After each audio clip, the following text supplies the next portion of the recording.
Menurut gua, Sintayong itu nggak cocok untuk pelatih secara jangka panjang. Yo guys, ketemu lagi sama gua, Audi Rahmantio, di channel Audibal, Audi Diskusi Bola Abal-Abal. Sintayong dipecat. Ya, langsung aja ya. Sintayong dipecat. Pengumumannya per Senin tanggal 6 Januari 2025. Ya, sebenarnya Sintayong dipecat atau Sintayong diganti lah ya, kalau kita mau pakai kata halus ya. Menurut gue sah-sah aja ya. Gue termasuk orang yang setuju bahwa Sintayong itu memang layak diganti.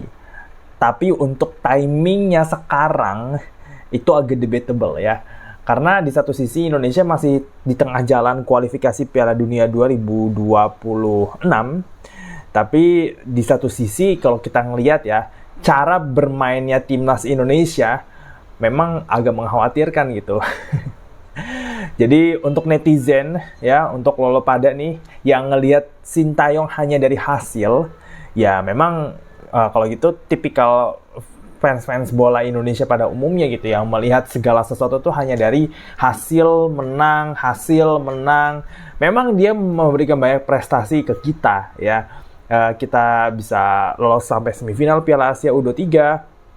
Kita bisa finish di peringkat di 16 besar Piala Asia 2023, kemudian kita bisa lolos ke kualifikasi putaran ketiga Piala Dunia 2026, dan runner-up Piala AFF 2020 ya, tapi AFF nggak gue hitung lah ya, yang gede-gede aja nih, yang memang benar-benar kalender FIFA gitu. Dan nyaris masuk ke Olimpiade Paris 2024 itu. Ya memang secara pencapaian Sintayong memang banyak memberikan jasa kepada kita. Tapi secara permainan dan secara rencana jangka panjang, menurut gue Sintayong tuh nggak cocok. Ya, kenapa Sintayong itu nggak cocok dan layak diganti? Ada 3 alasan yang bisa gue kasih.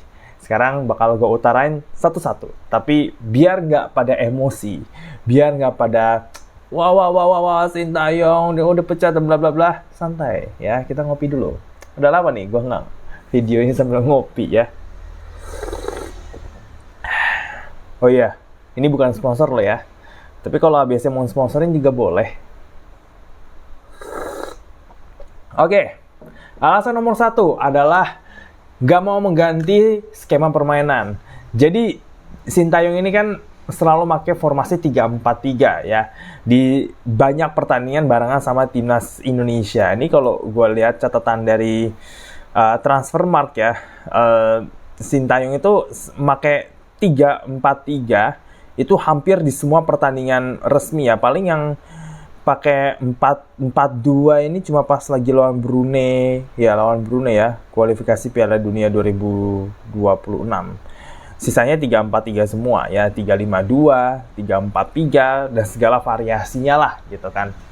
Padahal pemain timnas kita kelihatan banget gak cocok untuk pakai skema ini.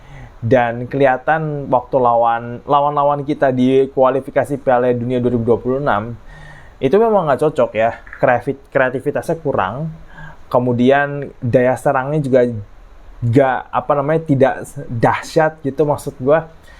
Kemudian banyak pemain yang nggak main di posisi aslinya gitu, banyak pemain yang nggak main di posisi seharusnya. Misalkan Tom Haye kan harusnya lebih ke depan ya, tapi dia disuruh turun ke belakang, dia kerja keras itu untuk bertahan sehingga kehilangan daya kreativitasnya dia.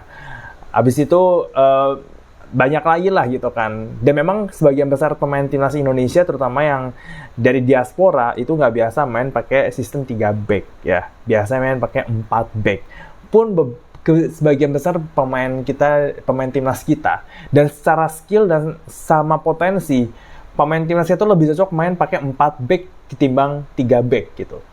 Karena ya lu punya Calvin Verdong yang bisa menyisir di kiri tapi juga bagus buat bertahan, kemudian lu punya Sandy Walsh, lu punya 2 DM yang cukup bisa diandalkan ya, Ivar Jenner, kemudian juga ada Nathan, ada juga sekarang Kevin Dix ya, Tom Haye dengan segala kreativitasnya, Marcelino ya kan, yang harusnya bisa bermain sebagai false nine atau belakang striker.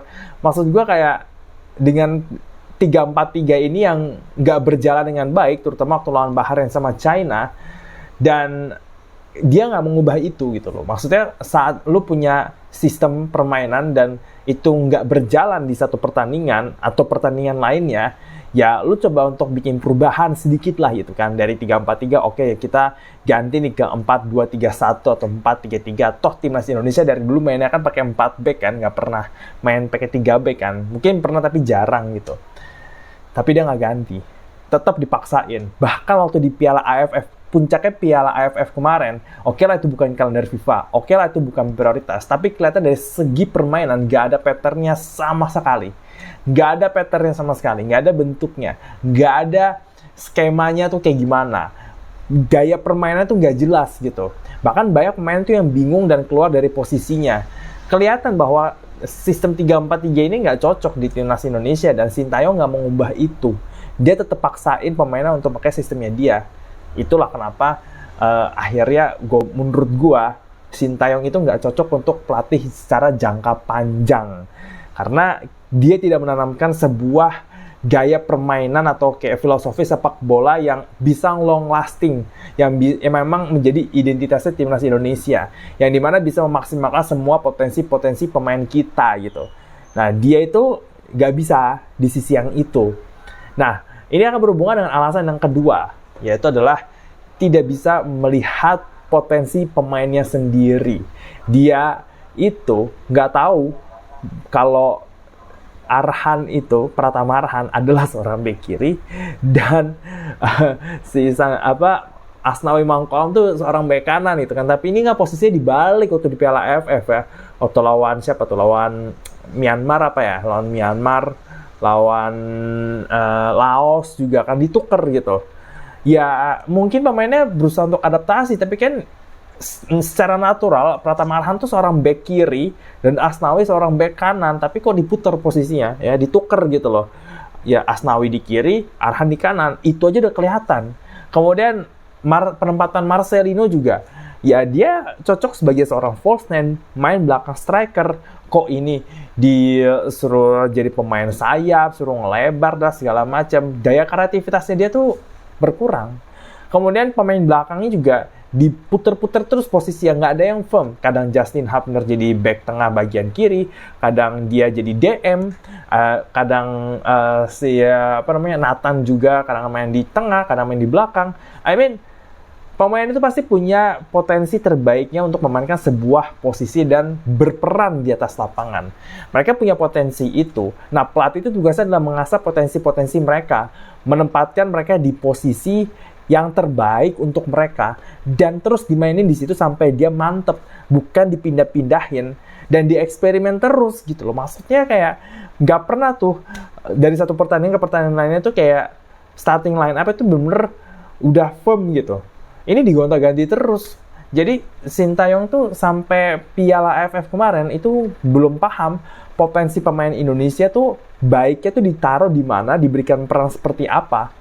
Nah, kemudian yang ketiga adalah masalah komunikasi. Jadi dari pernyataannya Pak Arya, exco-nya PSSI, di wawancara di Kompas TV ya, salah satu poin yang menjadi pertimbangan adalah soal komunikasi. Sama juga Pak Erick Thohir juga mengatakan komunikasi. Kenapa? Karena Sintayong itu nggak bisa bahasa Inggris dan tidak bisa bahasa Indonesia. Dia selalu mengandalkan JJ sebagai interpreternya dia gitu.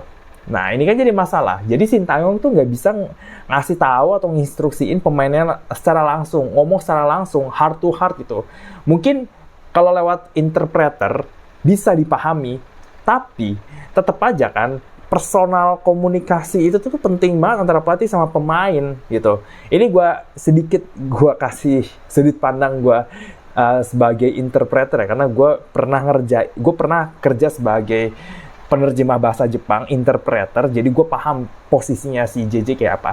Maksudnya gini, saat kita menerjemahkan apa yang dikatakan oleh klien kita, orang asing, ke orang Indonesia, pun dengan sebaliknya orang Indonesia ke klien kita yang orang asing, kita bisa aja menerjemahkan itu.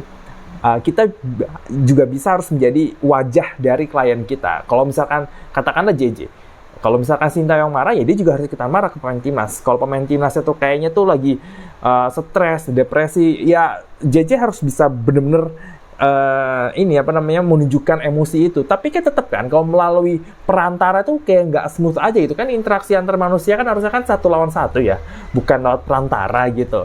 Di situ yang kurang. Karena itulah sulit untuk apa ya, berkomunikasi sama pemainnya gitu kan. Padahal ya pemain diaspora datang terus gitu. Dan kebanyakan mereka mungkin baru kenal Sintayong. Dan ya gimana untuk komunikasi gitu kan. Ini pemain baru semua-muanya gitu kan. Ngeblendnya gimana? Ya mimpi mereka di ruang ganti ngasih instruksi ngomelin mereka tuh kayak gimana kalau nggak bisa bahasanya salah satu gitu loh, bahasa Indonesia atau bahasa Inggris. Ini yang jadi masalah gitu kan. Mending pelatih emang bisa bahasa Inggris aja, karena pemain timnas Indonesia itu pada bisa ngomong bahasa Inggris. Kayak gitu. Jadi sisi komunikasi ini yang menjadi kurang, apalagi kemarin pas Piala AFF ya kan, kebanyakan pemainnya kan mungkin baru-baru kerja sama Sintayong kan.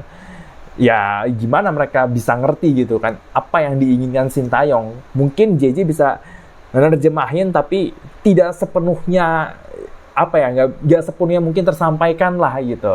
Di sini yang sulit gitu kan dari segi komunikasi. Jadi menurut gue 3 itu ya, yang terbesar sebenarnya mungkin masih ada beberapa lagi ya. Masih ada beberapa lagi misalkan kayak seleksi pemainnya gitu kan. Kepala batu dia soal para pemain macam kayak Elkan, habis itu siapa? Lili Pali, Mark Klok, dan lain sebagainya lah gitu kan. Ya seleksi pemain juga menjadi salah satu kekurangan dari Sintayong gitu kan. Tapi memang secara prestasi dan hasil ya cukup memuaskan gitu kan. Cuma kalau kita ngelihat dari segi permainannya, gaya permainan yang diterapkan, kemudian bagaimana cara dia meramu tim, melihat potensi pemainnya, itu mohon maaf aja ya, itu nggak banget gitu. Kalau dia paham hal itu, ya dia nggak akan naruh arahan di kanan, Asnawi di kiri. Ya, dia pasti akan menempatkan pemainnya di posisi terbaiknya mereka dan memberikan peran sesuai dengan kemampuan mereka. Gitu. Itu menurut gua. Ya mungkin kalau buat lo ada yang nggak setuju, silakan tulis di kolom komentar di bawah. Mau menghujat juga boleh, silakan tulis di kolom komentar di bawah. Oke, itu aja dari gua. Silakan kasih like video ini kalau lo setuju sama gua dan menyukai video gua. Dan jangan lupa untuk share ke teman-teman lo ya, ke WhatsApp, Telegram, Line, dan sebagainya. Jangan lupa untuk subscribe channel Audible, nyalain loncengnya buat dapetin notifikasi kalau gue upload video baru. Dan jangan lupa untuk visit page gue di IDN Times. Di situ ada ribuan artikel mengenai fakta-fakta unik ya seputar sepak bola. Jadi silakan masuk ke page gue di IDN Times. Kita akan lanjut ke video selanjutnya. Nanti gue akan bahas soal calon penggantinya yaitu Patrick Kluivert. Oke, sampai di sini dulu. Gue Dara Mantio. Ciao, ciao.